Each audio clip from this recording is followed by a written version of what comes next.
It was a freezing winter afternoon, and I was hurrying home, my hands shoved deep into my coat pockets to keep warm. The wind cut through my scarf, making me walk faster, eager to escape the cold.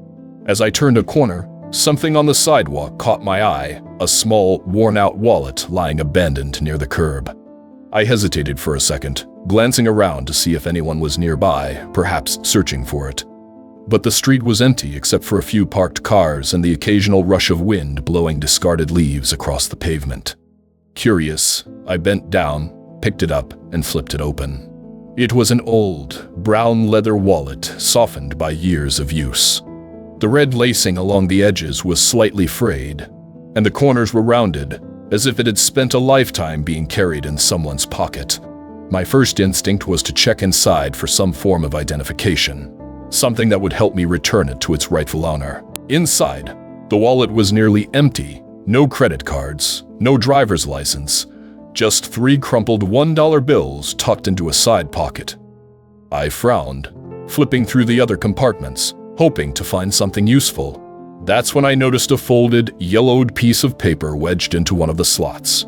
It looked fragile, as if it had been unfolded and refolded countless times over the years. I carefully pulled it out and saw that it was an old letter, its envelope slightly torn along the edges.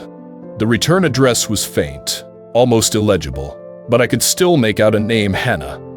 My curiosity deepened. Who was Hannah?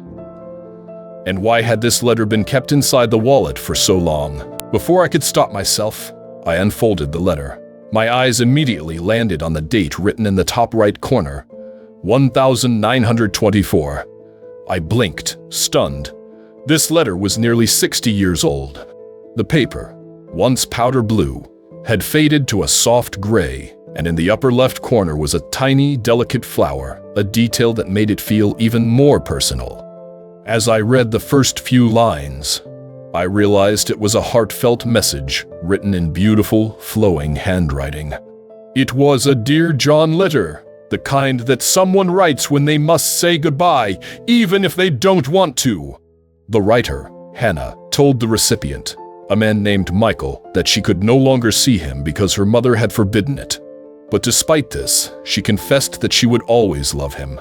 Holding that letter in my hands, I felt a strange sense of responsibility. This wasn't just a lost wallet. It was a piece of someone's history, a fragment of a love story that had been preserved for decades. I knew, in that moment, that I had to try and return it. Standing there in the freezing cold, I couldn't shake the feeling that this wallet specifically, the letter inside, meant something important. Someone had kept it safe for nearly 60 years, long after most people would have thrown it away. That kind of attachment didn't come without a story.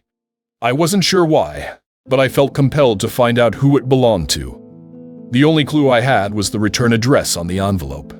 The name Hannah was signed at the bottom of the letter, but there was no last name, no phone number, just an old address that might not even exist anymore.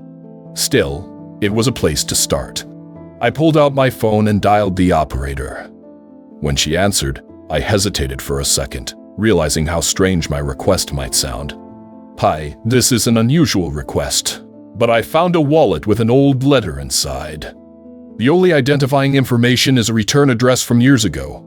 Is there any way you could check if there's still a phone listing for that address? There was a brief silence on the other end before she responded.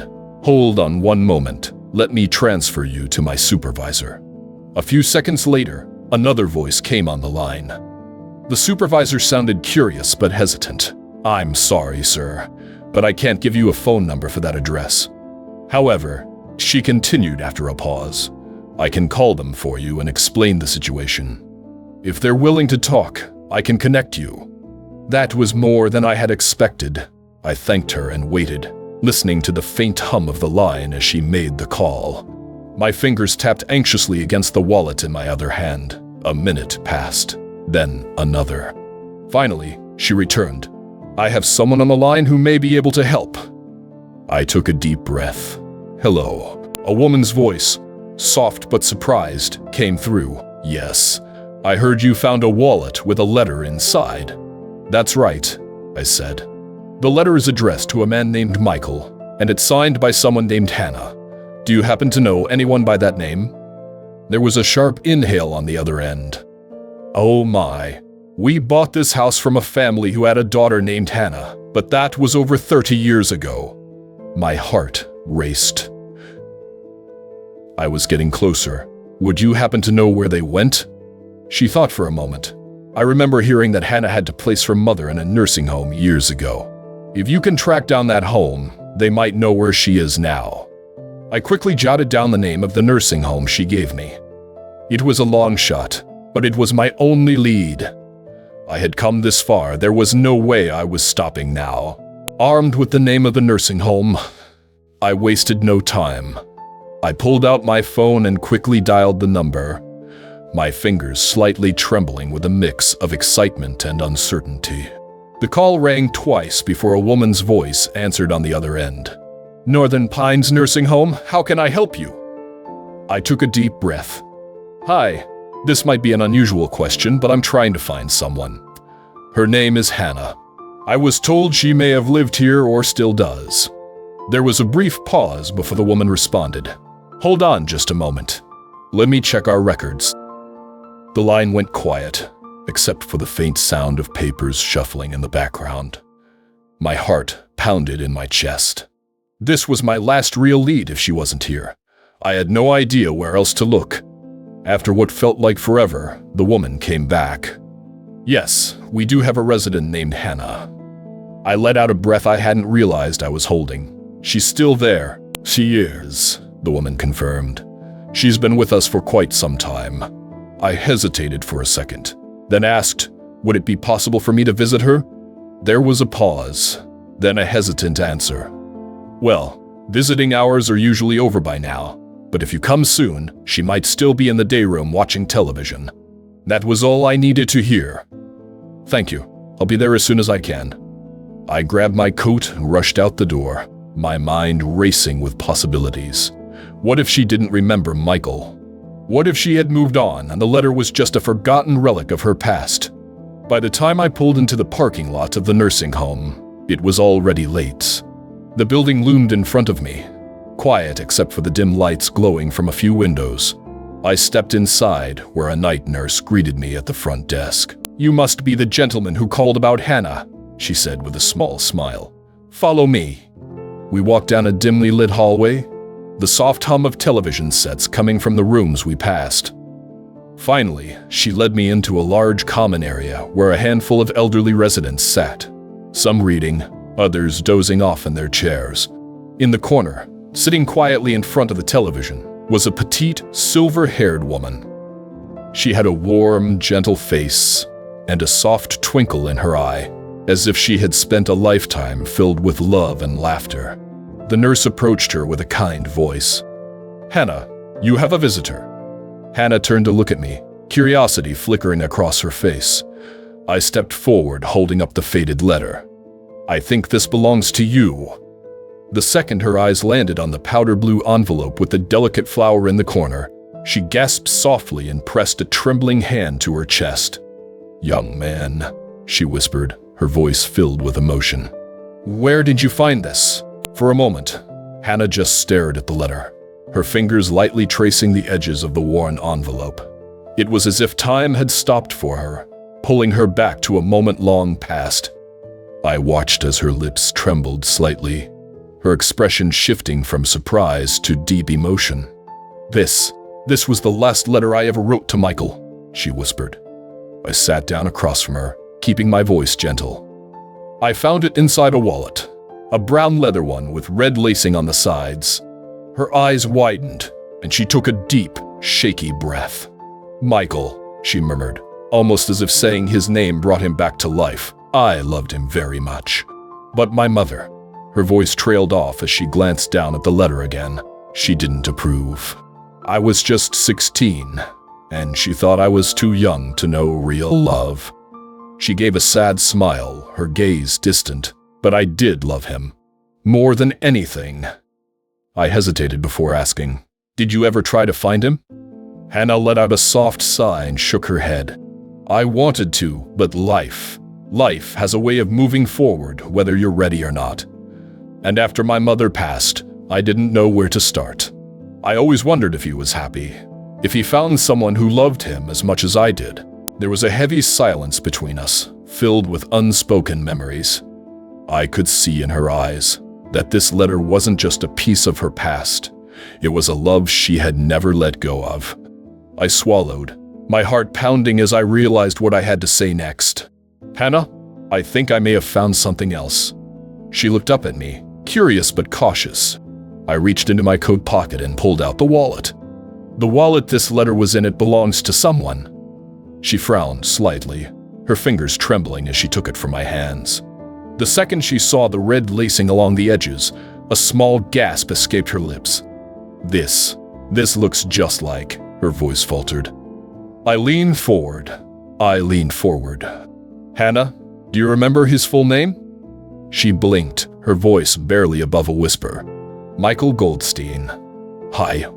The name hit me like a bolt of lightning. My pulse quickened, and I had to take a steadying breath before I spoke. "Hannah," I said carefully, "this wallet belongs to a man named Michael Goldstein. He lives here, in this nursing home." Her breath caught in her throat. Her hands clutched the wallet tightly as her eyes filled with unshed tears. "Michael, he's here." I nodded. "He is." Tears spilled onto her cheeks as she covered her mouth with one frail hand. I never thought I'd see him again. I stood up and offered my hand. "Would you like to?" She didn't hesitate. With a determination that seemed to erase the years from her body, she placed her hand in mine and nodded. "Yes," she whispered, "take me to him." I could see the mixture of hope and fear in Hannah's eyes as she held onto my arm, her fingers trembling slightly. She had spent nearly 60 years believing she would never see Michael again, and now, in the most unexpected way, he was just a few floors away. I helped her to her feet, and together, we slowly made our way toward the elevator. The nursing home halls were quiet at this hour, dimly lit by soft overhead lights. The only sound was the faint hum of the television coming from the common area. As we waited for the elevator, Hannah clutched the wallet tightly against her chest, as if afraid it might disappear. "Are you sure?" she asked softly, almost as if she didn't dare believe it. I nodded. "He's still here, Hannah. He never left. Not really." The elevator doors slid open, and we stepped inside. The ride to the 8th floor felt longer than it should have, tension filling the small space. Hannah took a deep breath, her lips pressed together as if she were bracing herself for whatever was waiting on the other side. When the doors finally opened, the night nurse from earlier greeted us. "He's in the day room," she said gently. "He likes to read before bed." We walked down the hall, and as we got closer, I spotted him, a thin, silver-haired man sitting in a well-worn armchair, his reading glasses perched on the edge of his nose. He was lost in the pages of a book, completely unaware that his past was walking toward him. Hannah's grip on my arm tightened, her breath shaky. She hesitated, and for a moment, I thought she might turn around. But then, in the softest voice, she whispered his name, Michael. His head lifted slowly, almost as if he wasn't sure he had really heard it. He blinked, his gaze searching the room until it landed on her. The book slipped from his hands, hitting the floor with a quiet thud. "Hannah." His voice was barely a whisper, thick with disbelief. She nodded, tears brimming in her eyes. "It's me, Michael." For a long moment, neither of them moved. They just stared at each other, as if trying to make sure this wasn't just a dream. Then, with a deep breath, Michael slowly pushed himself up from his chair. His hands trembled as he reached for his cane, but his eyes never left hers. He took a hesitant step forward and then another. Hannah did the same. When they were finally stand face to face, the years seemed to melt away. "My Hannah," he murmured, his voice breaking. She let out a soft laugh, one filled with years of longing. "My Michael." And then, after nearly 60 years apart, they fell into each other's arms. For a long moment, Michael and Hannah just held each other, lost in a world where time no longer mattered. The years had aged them, but in that embrace, they were once again the young couple who had been separated by forces beyond their control. I stepped back, giving them space, my chest tightening at the raw emotion in front of me. It was a kind of love I had never witnessed before, a love that had endured decades of silence, yet had never truly faded. Michael finally pulled away just enough to look at her, his hands gently cradling her face. His eyes, though aged, sparkled with the same intensity of a man who had just found something he thought he had lost forever. "Hannah," he breathed, as if saying her name aloud made everything real. She smiled, brushing a tear from his cheek. "I never thought I'd see you again." Michael let out a small, shaky laugh. "Neither did I. After your letter, I thought I had lost you forever." Hannah's smile faltered, guilt flashing in her eyes. "I wanted to find you, Michael. I did, but I didn't know where to look." His expression softened. "I never married, you know." Her breath caught. "You didn't." He shook his head. "How could I? No one ever compared to you." Hannah let out a soft sob, covering her mouth as more tears escaped. "Oh, Michael." He reached for her hand, squeezing it gently. "Did you ever marry?" She shook her head. "No. I loved you too much." A silence stretched between them, not awkward, but full of everything they had never been able to say. I could feel the weight of their love, of all the years lost, yet somehow it still felt like they had been waiting for this very moment all along. Michael chuckled softly, shaking his head in disbelief. "All these years, and we were in the same place." Hannah let out a watery laugh. "Fate is funny like that." He smiled, his thumb gently tracing over her fingers as if memorizing the feel of her touch. "Do you think we might have a second chance?" Her smile widened and she nodded. "I think we were always meant to." Michael exhaled deeply, his shoulders relaxing for the first time since I had found him. Then, with a playful glint in his eyes, he asked, "Would it be too forward if I asked you to dinner?" Hannah laughed, the sound light and filled with joy. "Michael Goldstein, I waited 60 years to hear you say that." Michael beamed. "Then let's not waste another second." As they walked toward the common area, hand in hand, I realized I had just witnessed something extraordinary. Some loves don't fade with time, they simply wait for the right moment to return. 3 weeks after that incredible reunion, I received an unexpected phone call from the nursing home. The voice on the other end was filled with excitement. "Michael and Hannah are getting married this Sunday. They'd love for you to be there." I was stunned for a moment, then broke into a wide grin. After nearly 60 years apart, after believing they had lost each other forever, they were finally getting their chance. There was no hesitation in my answer. "Of course I'll be there." When Sunday arrived, the nursing home was transformed into something magical. The staff and residents had come together to create a beautiful ceremony, filled with soft music, delicate flowers, and an air of joy that was impossible to ignore. Everyone was dressed in their best, eager to witness something truly special. Hannah wore a light beige dress, simple yet elegant, and she absolutely glowed. Her silver hair was curled neatly, her smile brighter than I had ever seen. Michael stood at the front of the room, dressed in a sharp navy blue suit, his back straighter than usual, as if the weight of all those lost years had finally lifted. As they exchanged vows, there wasn't a dry eye in the room. Even the toughest nurses and guards wiped at their eyes discreetly. "I have loved you since the day we met," Michael said, his voice full of emotion. "And not a single day passed that I didn't think of you." Hannah's eyes shimmered with tears, her hands trembling as she held his. "I never stopped loving you, Michael. Even when life pulled us apart, my heart was always yours." When they finally sealed their vows with a kiss, the entire room erupted into applause. It was a moment that felt almost unreal proof that love, no matter how much time passes, never truly dies. Later that evening, as I sat with Michael and Hannah, watching them laugh and hold hands like teenagers, I couldn't help but reflect on what I had witnessed. In life, we often think that some chances are lost forever, that once we take a different path, we can never go back. But their story proved otherwise. It showed me that love, real, deep, unwavering love, has no expiration date. That sometimes fate works in ways we can't understand, bringing people back together when the time is finally right. Michael and Hannah didn't let the past hold them back. They embraced the present, knowing that even if they had lost decades, they still had time to create something beautiful together. As I said my goodbyes that night, Michael shook my hand firmly. "You brought me back to my Hannah," he said. "I owe you everything." I smiled. "You don't owe me anything. This was always meant to be." As I walked out into the cool night air, I realized something. Sometimes, the greatest love stories aren't the ones that happen in youth. Sometimes they're the ones that stand the test of time, waiting patiently for their moment to shine.